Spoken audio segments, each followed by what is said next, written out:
Assalamualaikum warahmatullahi wabarakatuh.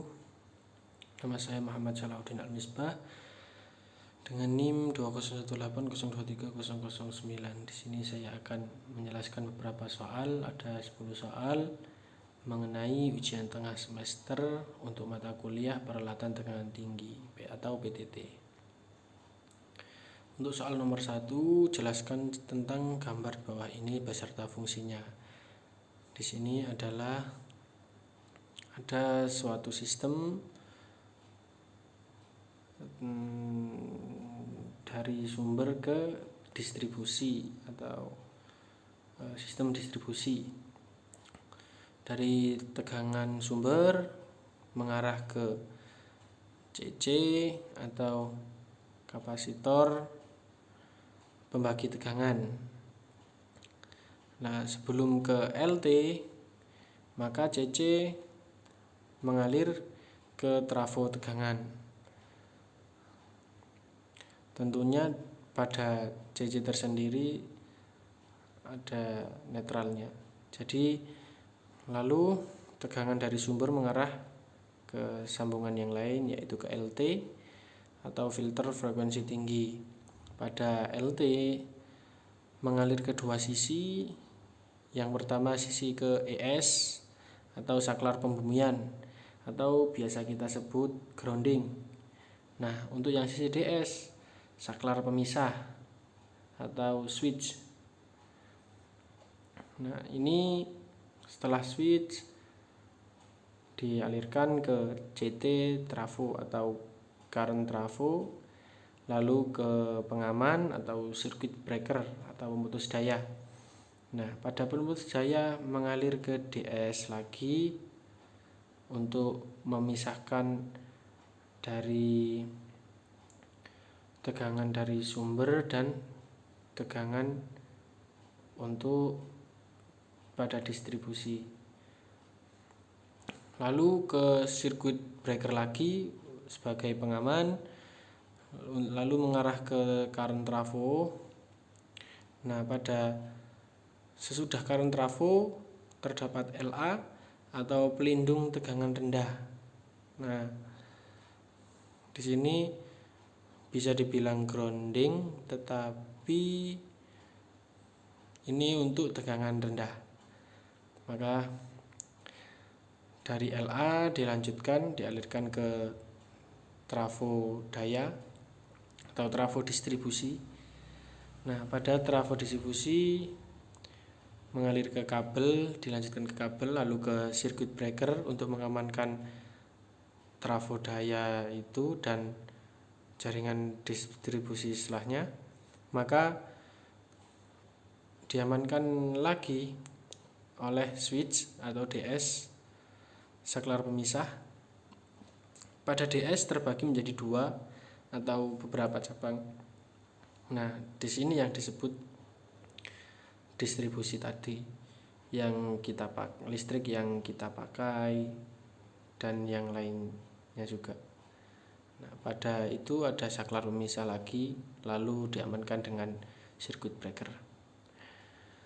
Oke, next. Untuk soal nomor 2, jelaskan tentang gambar berikut dan bagaimana cara menentukan besaran konstruksi isolator yang digunakan. Nah, isolator di samping adalah isolator tipe rantai. Nah, isolasi ini biasanya digunakan pada tegangan tinggi.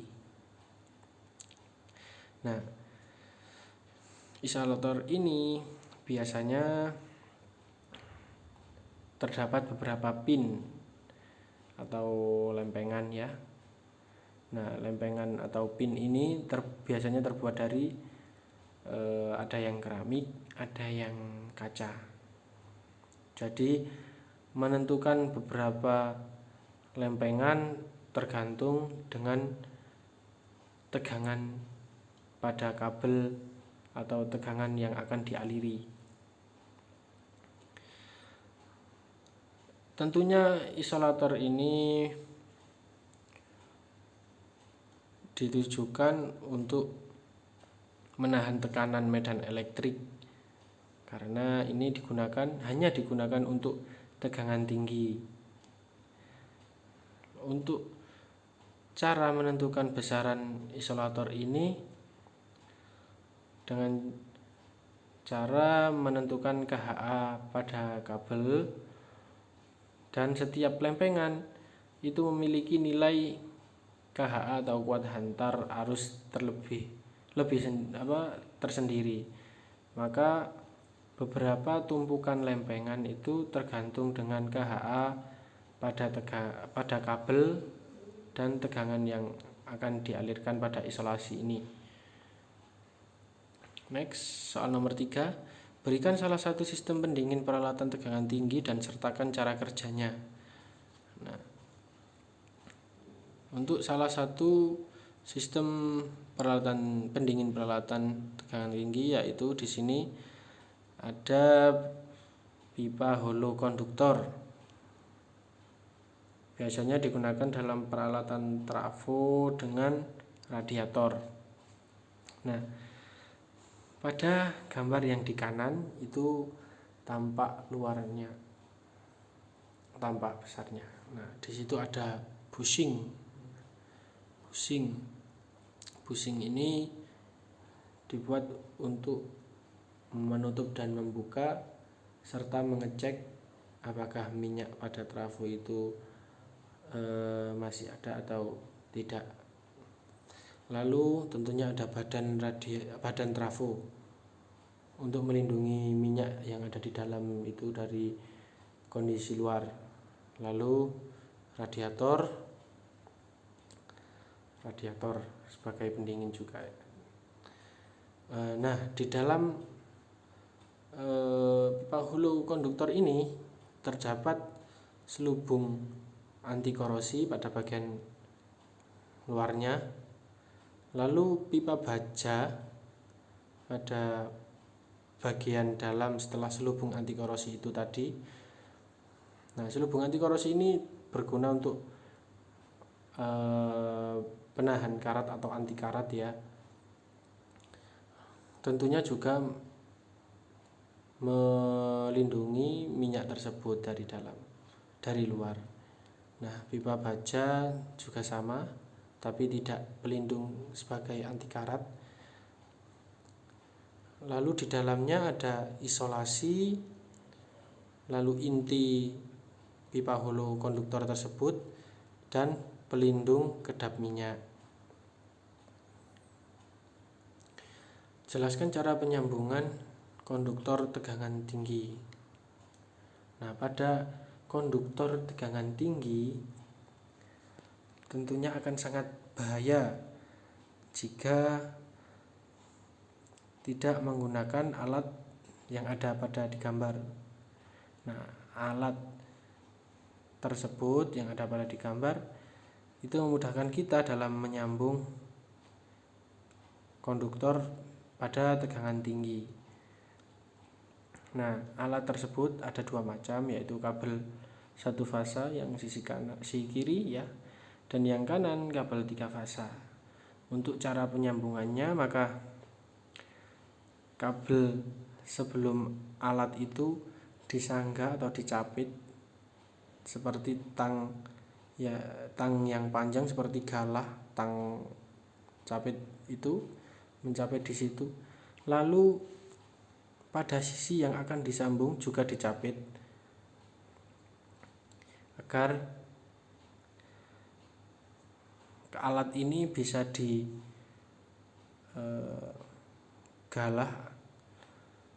alat ini bisa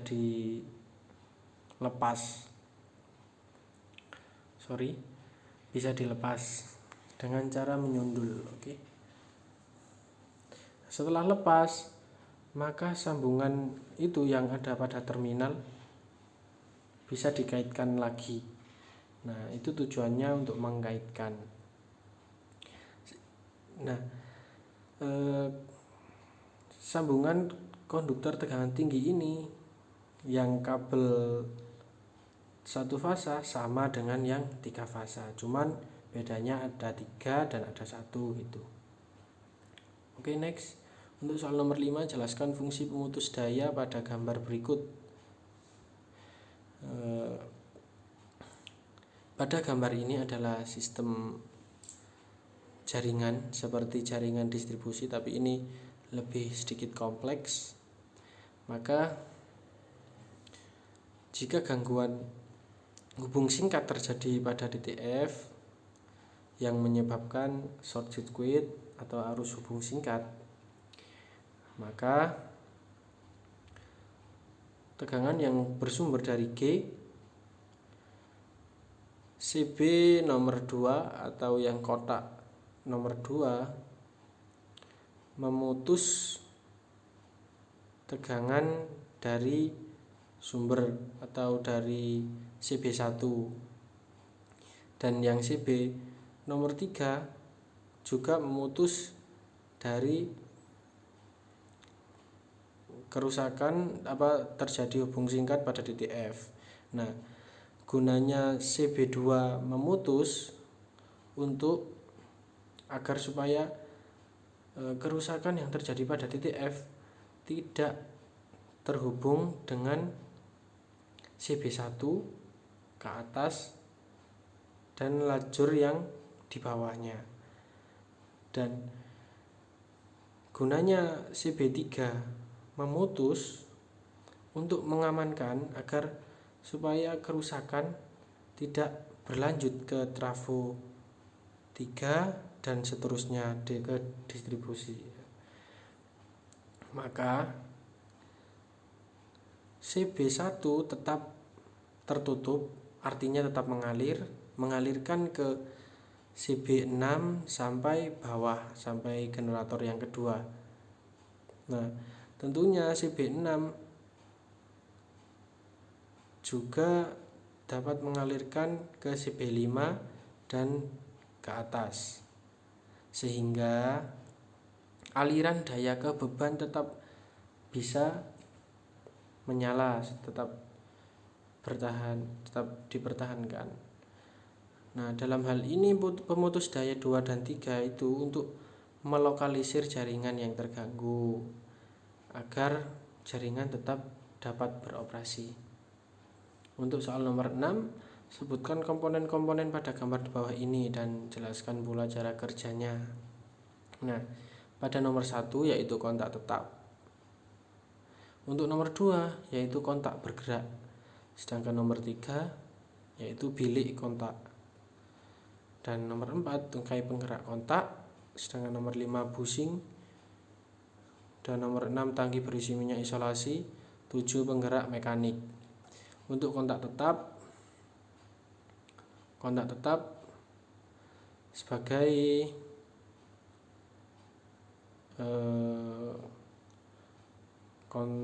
penghubung antara bilik kontak dengan bushing, ya. Lalu yang kontak bergerak itu menghubungkan dari bilik kontak agar bilik kontak nomor 3 dengan agar kontak tetap dengan bushing 1 dengan bushing 2 itu tetap tersambung. Maka sebagai penggeraknya atau penyambungnya yaitu tungkai penggeraknya. Untuk tuasnya yaitu tungkai penggerak kontak. Sedangkan bushing sebagai aliran kabel 1 dan input dan output. Nah, untuk tangki berisi minyak isolasi nomor 6 yaitu untuk mengisolasi atau menahan atau melindungi minyak yang ada di dalam tersebut. Dan nomor 7 yaitu penggerak mekanik yang menggerakkan tungkai penggerak kontak untuk menggerakkan kontak bergerak nomor 2 itu tadi. Soal nomor 7, jelaskan hubungan relay dengan pemutus daya berikut. Nah, pada gambar ini dapat dimisalkan dengan semisal hubung singkat terjadi pada fasa R, akibatnya arus di fasa R melonjak Nah, arusnya melonjak relatif besar. Nah, arus yang besar ini melalui kumparan primer C7. Semakin besar arus, maka ketika arus yang mengalir di kumparan sekunder CT dan relay juga semakin besar, arus tersebut melebihi settingan arus relay. Maka relay bekerja menutup kontak K. Relay menutup kontak K1. Akibatnya arus mengalir pada kumparan pemutus ZC. Arus mengalir pada kumparan ZC. Nah, sehingga tungkai kumparan pemutus G tertarik ke atas. Akibatnya tungkai kontak bergerak TP tertarik ke kiri, sehingga kontak bergerak KB menjauh dari kontak tetap KT. Maka pemutus kontak atau TP-nya akan KB dengan KT-nya menjauh, sehingga kontak pemutus terbuka. Itu. Untuk next, soal nomor 8, jelaskan apa yang dimaksud ionisasi, deionisasi, dan emisi, serta bagaimana proses pembentukan dan pemadaman busur api. Nah, ionisasi adalah terlepasnya elektron dari ikatan atom netral menjadi elektron bebas, sedangkan deionisasi adalah suatu elektron bebas bergabung dengan suatu ion positif dan menghasilkan suatu molekul netral. Dan emisi adalah peristiwa pelepasan elektron dari permukaan suatu logam menjadi elektron bebas di dalam gas. Nah, pembentukan busur api terjadi karena proses ionisasi. Ionisasi ini seperti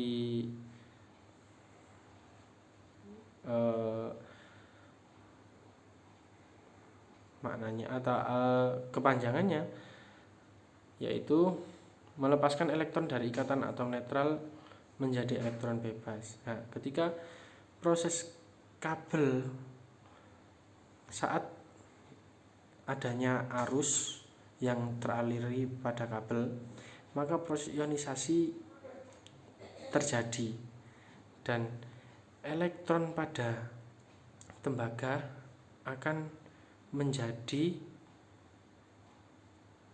elektron bebas. Ketika Anda menyentuh kabel tersebut, maka yang terjadi Anda akan kesetrum. Sedangkan untuk pemadaman busur api yaitu dengan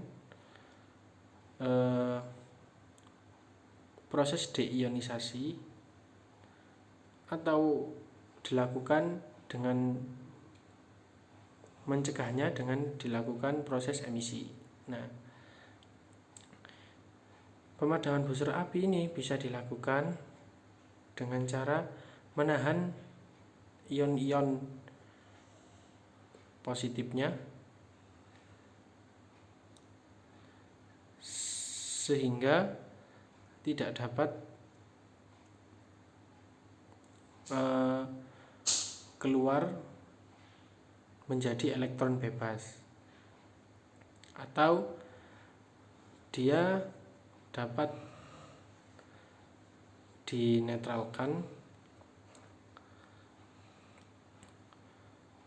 dengan proses emisi itu tadi. Bisa juga dengan gas, lalu udara juga bisa. Soal nomor 9, jelaskan cara kerja pemutus daya berikut dan berikan contoh penggunaannya. Pemutus daya yang pertama yaitu udara. Saat busur api timbul, udara tekanan tinggi dihembuskan ke busur api, dipadamkan oleh hembusan udara tekanan tinggi, dan juga menyingkirkan partikel-partikel bermuatan dari sela kontak. Udara ini juga berfungsi untuk mencegah restricting voltage, kontak pemutus ditempatkan di dalam isolator, dan juga katup hembusan udara. Pada saklar PMT kapasitas kecil, isolator ini merupakan satu kesatuan dengan PMT, tetapi untuk kapasitas besar tidak seperti itu. Nah, untuk yang kedua, pemutus daya minyak atau oil ya, menggunakan oil. Nah, ini adalah minyak khusus untuk mendinginkan busur api.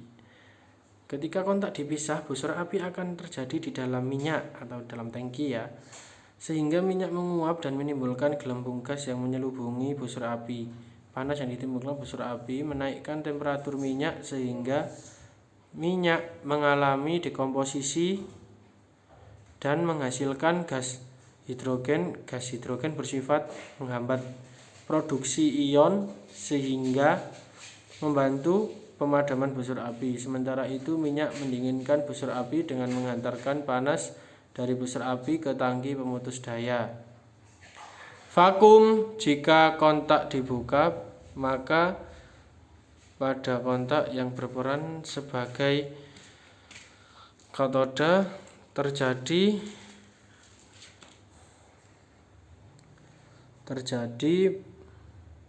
emisi termal dan medan tinggi. Kedua jenis emisi ini memproduksi elektron-elektron bebas yang bergerak menuju anoda dan menimbulkan busur api. Dalam perjalanannya menuju anoda, elektron-elektron bebas ini tidak bertemu dengan molekul udara sehingga tidak terjadi ionisasi tumbukan. SF6, gas SF6 ini akan menjadi dingin jika keluar dari tangki penyimpanan dan akan panas kembali jika pompa untuk pengisian ke dalam bagian atau ruang pemutus tenaga. Oleh karena itu, gas SF6 ini perlu diadakan pengaturan tekanan beberapa jam setelah pengisian pada saat gas SF6 pada suhu lingkungan. Untuk nomor 10, soal nomor 10 yaitu carilah contoh penggunaan kabel tegangan tinggi 150 kV untuk kabel berisolasi dan kabel telanjang, dan jelaskan berdasarkan datasheetnya. Untuk kabel berisolasi yaitu N2X CK2Y. Nah, kabel ini dapat digunakan untuk tegangan 72,5 kV, 145 kV, 170 kV, dan 300 kV, tergantung dengan tegangan yang akan kita pakai. Nah, pada tabel di bawahnya itu ada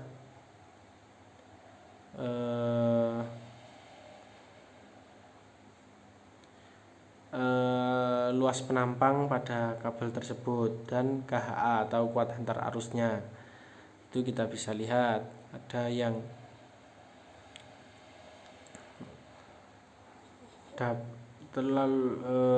KHA-nya dalam kV per milimeter